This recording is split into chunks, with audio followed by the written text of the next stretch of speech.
Buenas tardes, mis queridos adultos. Hoy día vamos a ver los tipos de argumentos que se usan en los textos argumentativos. Recordemos que todos los textos argumentativos buscan convencer y o persuadir al receptor de lo que uno está diciendo es correcto. Pero para ello vamos a ir conociendo su estructura. Vamos a reconocer los tipos de argumentos presentes en los textos donde el proceso comunicativo está asociado a lo que es la argumentación. ¿Para qué nos sirve argumentar de manera lógica? Ya no emocional, sino que lógica. Uno, para defender nuestros puntos de vista con sustentos, para familiarizarnos con un estilo de discusión que no ataca a las personas, sino más bien a sus ideas. Y para tener un mundo con menos violencia y más reflexión. O sea, no es posible que nosotros actuemos porque leí algo, porque, oye, ¿cachaste que me llegó en el WhatsApp o cachaste que apareció en las noticias? Eso no significa que sea verdad. Que sea masivo no significa que sea cierto. Por ende, uno tiene que analizar y reflexionar si lo que yo voy a declarar está asentado en algo que es medible y comprobable. Los textos argumentativos exponen razones y esas razones son argumentos para defender una tesis. Y una tesis es la afirmación u opinión que yo trato de defender. Normalmente aparece combinado con la exposición y podemos encontrarlos en las editoriales de los periódicos, en las críticas de espectáculos, en artículos de opinión, columnas de publicidad. Y ahí les coloqué un ejemplo. Aquí tenemos, por ejemplo, el texto dice, la existencia de los bosques tropicales está en peligro. Ahí hay una afirmación. Aunque a diario nos beneficiamos de su existencia por su aportación de oxígeno y por la variedad de especies, también a diario contribuimos a su destrucción. Se afirma, estamos afirmando. No todos somos conscientes de lo que hacemos, pero lamentablemente, algunos sí lo son. Los habitantes de los países desarrollados estimulan la explotación abusiva del bosque tropical con su demanda de maderas especiales. Echemos una mirada a nuestra propia casa. Probablemente tiene el suelo de parqué, bonitos muebles, armarios y otros objetos que están hechos de maderas tropicales, pero el precio que pagamos por nuestro suelo de parqué no refleja todos los costes de su producción, especialmente los costes a largo plazo de la deforestación en áreas remotas como África Occidental y Borneo. Así pues, todos nosotros contribuimos con nuestro estilo de vida consumista a la desaparición del bosque tropical. Se fijan, hay una serie de argumentos que demuestran la tesis y finalmente la afirmación se vuelve a recalcar, o sea, al inicio y al cierre se plantea la tesis y los argumentos se dan para sustentar esta opinión. Ahora, los textos argumentativos tienen características específicas. Su intención siempre es defender una idea, o sea, la tesis mediante argumentos. Los tipos de argumentos más comunes son los de consecuencia de los hechos, de experiencia personal, de autoridad, de universalidad, singularidad, semejanza o analogía, datos objetivos y generalización. En tanto, las características es que son subjetivos, están utilizando oraciones subordinadas, causales y condicionales, predominando enunciados enunciativos y apareciendo tecnicismo, o sea, un vocabulario más elevado. Siempre vamos a tener una estructura de introducir, donde planteamos lo que es la tesis, luego vamos a exponer los hechos y la tesis, y los vamos a ir situando, también vamos a argumentar y finalmente vamos a concluir.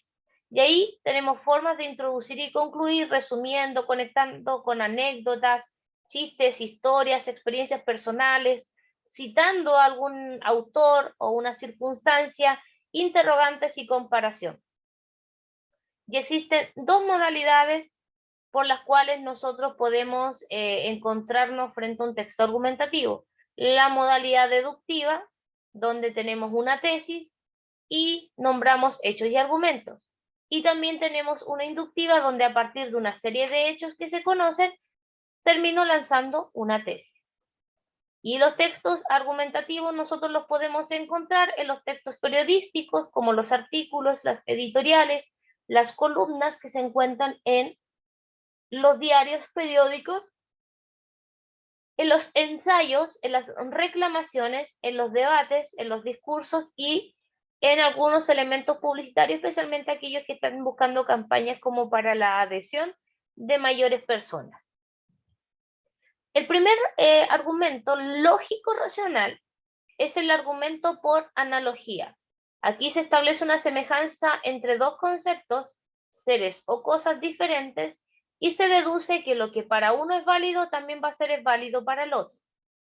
Ejemplo, las vasijas encontradas en este sector son similares en figura y materiales a los empleados en esta otra, por lo tanto pertenecen a la misma cultura. Después tenemos los argumentos por generalización, o sea, aquí pareciera ser que a partir de varios casos similares se generaliza una tesis común que se aplica a un nuevo caso, ¿ya? No nos sirve decir, no, porque aquí todos estamos de acuerdo con que vamos a votar apruebo, no, todos estamos de acuerdo que vamos a votar rechazo, y estamos generalizando, pero no estamos considerando la opinión, porque no hay una encuesta, no hay un hecho concreto quien pueda medir la respuesta. Y ahí tenemos un ejemplo que dice, todas las personas que trabajan en horario nocturno presentan déficit de vitamina D. Amelia trabaja de noche, debe tomar un suplemento vitamínico que contenga esta vitamina. O sea, todos, comprobablemente a través de un caso particular, podemos darnos cuenta que nos podría pasar lo mismo, por lo tanto se establece una relación. También tenemos el argumento por signos, que es uno de los argumentos más fáciles de poder identificar porque es como el argumento de la enfermedad. Porque aquí hay indicios o señales para establecer la existencia de un fenómeno. Por ejemplo, este individuo presenta malestar, sensación de frío, fiebre ligera, dolor de espalda y muscular, dolor de garganta y tos, por lo tanto padece una bronquitis aguda. ¿Se fija? A través de una serie de signos, nosotros logramos establecer como categoría general un razonamiento lógico que puede ser aplicado a más de una persona. Es lo mismo que pasa con los antecedentes que tenemos ahora para detectar el COVID-19.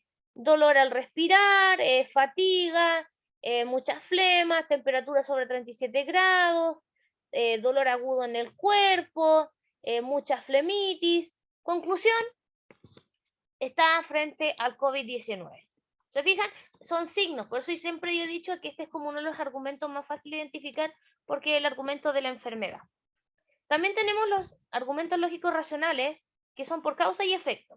Aquí se establece una conexión causal entre dos hechos que fundamentan la tesis. O sea, hay dos cosas que ocurren y nos validan el punto de vista. Por ejemplo, la madre de Juanito fumó durante el embarazo. Ahí tenemos un hecho. Y Juanito es un niño débil y con bajo peso. ¿Qué quiere decir esto? Que a raíz de lo que hizo la madre durante el embarazo, su hijo padece de esto, causa y efecto. También tenemos los argumentos por autoridad. Los argumentos por autoridad se alude a la opinión de expertos en el tema o personajes consagrados para sustentar la tesis. Uno siempre busca respaldar lo que quiere decir buscando una autoridad que sea parte del tema central que estoy defendiendo. Por ejemplo, como ha señalado el ministro de Economía, en estos momentos hay una tasa de inflación demasiado alta en el territorio chileno. Ahí tenemos una autoridad tácita y explícita, que no es lo mismo que yo dijera, Luchito Jara de Canal Mega acaba de decir que parece que hay inflación.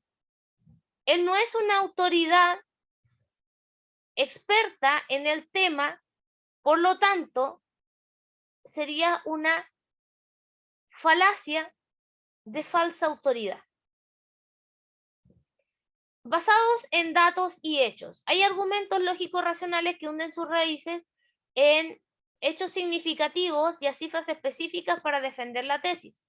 En ambos casos, la información es incuestionable, o sea, no la puedo refutar. Y la diferencia está en que los datos son información expresada mientras vemos cifras. Por ejemplo, el 80% de la gente está en contra del actual proceder del gobierno frente a la delincuencia. Esto según la encuesta CADEM. ¿Se fija? Está concreto. Luego tenemos los argumentos basados en definiciones, donde se utiliza la definición para apoyar la tesis. Un ejemplo del mismo sería: las mesas son muebles que pueden ser de madera, pero también de metal y de otros tipos de materiales. ¿Ya? Luego tenemos los argumentos basados en descripciones. Aquí se describe con el fin de apoyar una tesis. Recordemos que describir y caracterizar son dos cosas diferentes. Yo describo objetos, cosas o fenómenos y caracterizo a personas, entes vivos o muertos, pero los caracterizo. Mediante la descripción se pueden mezclar o imbricar tanto el convencimiento por medio de la razón, las características que se nombra validan la tesis, como la persuasión mediante las sensaciones o las emociones, si el receptor es seducido por las características que se exponen en el argumento. Se usa cuando la enumeración de las características de lo que estamos defendiendo entregan un aporte a la hora de convencer al receptor. Ejemplo: sabemos que el aborto en una menor puede tener grandes consecuencias nefastas para su desarrollo social. Como ejemplo tenemos el caso de Carolina, que luego de abortar a sus 13 años experimentó una severa depresión y la imposibilidad de integrarse a la sociedad debido a la culpa que sentía. Luego tenemos los argumentos lógicos racionales que hunden sus raíces en las narraciones. En algunos casos la narración se utiliza para apoyar la tesis. Y en general, cuando aparece una narración, lo que se busca es convencer al receptor que lo que el emisor está diciendo ocurrió, aunque puede no haberlo hecho, pero lo estamos narrando. Por ejemplo, en el libro La Apología de Sócrates se señala el siguiente argumento de este tipo: acerca del cuánto y cómo de mi sabiduría les pondré por testigo al Dios que reside en Delfos. Ya conocen a Querefonte, fue mi amigo en la juventud y también amigo de ustedes. Fue desterrado, pero regresó con nosotros. Estamos narrando para validar nuestra tesis. Por otro lado, tenemos los argumentos por universalidad. Hay gente que confunde el de universalidad con el de generalización, pero son diferentes. Los argumentos universales son los relatos o situaciones dramáticas que se repiten en diferentes culturas, épocas y formatos del mismo patrón. Son argumentos que tienen un gran peso específico y ejercen influencia en la tradición posterior, que los repite una y mil veces en las múltiples narrativas que se han desarrollado: literatura, teatro, cine, televisión, cómic, videojuego. Por ejemplo, universalmente se van a ocupar la tecla left and right. Ahí tenemos un ejemplo. También tenemos los argumentos por experiencias personales. Aquí se esgrime como argumento la experiencia personal, es decir, lo que se ha experimentado, observado, visto o en general vivido por uno por encima de otros criterios o argumentos.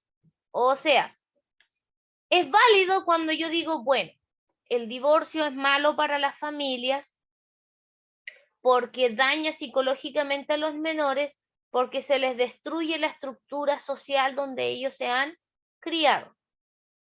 Yo soy una persona hija de divorciados y mi experiencia es que desde el momento en que mis padres se separaron,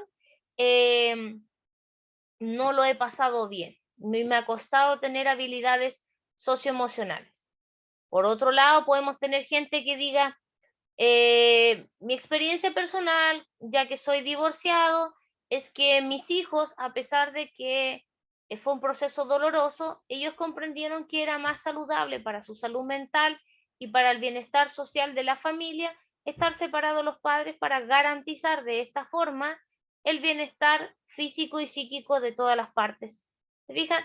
Dos situaciones que apuntan a lo mismo, pero que también de una u otra manera son de experiencias personales. También tenemos los argumentos de singularidad, o yo, como les digo, la particularidad. Aquí, por ejemplo, tenemos la publicidad usando y anunciando un producto que tiene esta característica y que con esta característica va a ser esencialmente positivo, bueno, si no lo uso no voy a ser alguien útil. Aquí se aporta algo que los demás no lo tienen, lo hace singular, peculiar y especial. Tiene algo diferente que otro producto no lo puede copiar. Todo esto son estrategias para que la gente pueda consumir el producto. Por ejemplo, sabor único para tu paladar, grande, única y nuestra, cerveza Cristal. O a mí me encanta el comercial, no sé si ustedes han visto el de Coca-Cola y hay gente que está convencida que Coca-Cola une a la familia. Está convencida, entonces si no tienen Coca-Cola para tomar al almuerzo, no, no hay unión de familia. ¿Se fijan? Es como la gente que dice que si no ve televisión mientras come, no es un almuerzo agradable. Son de singularidades. Después tenemos los argumentos que tienen que ver con la ética, y ustedes saben que la ética es muy diferente de lo que es la moral. La ética defiende una causa por sus valores éticos, más allá de una religión o una ideología. Aquí no se trata de que yo creo en esto, yo creo no, sino que se trata de la justicia, de ser justo, de buscar el bien común, lo que beneficia a más por menos, por la generosidad, la libertad, el respeto que se puede tener. Por ejemplo, la ética medioambiental forma en que tratamos los desperdicios que producimos y la utilización consciente y responsable de los recursos que pone la naturaleza a nuestra disposición. No puede ser que yo tenga en el discurso y diga, no, no hay que botar papeles a la basura, sino que hay que reciclar. ¿Y qué es lo que pasa? Que en mi casa yo agarro los papeles y los tiro al fuego o los echo a la estufa. En el fondo estoy contaminando. Entonces, mi ética no está bien amparada. Me sirve solo para el discurso, pero no para la praxis. Entonces, para cerrar la clase, nosotros vimos todos los argumentos lógicos racionales que pueden permitirnos construir y validar una opinión que convenza al receptor. Siempre este tipo de argumentos van a convencer. En el siguiente ítem nosotros vamos a ver las falacias y se van a dar cuenta que es totalmente diferente el camino, el proceso y el modo de reflexión de cómo se suscitan cada uno de los fenómenos de la comunicación para argumentar y darle asidero a lo que se está diciendo. Nos vemos en el siguiente viaje de lo que es las falacias y los errores de razonamiento.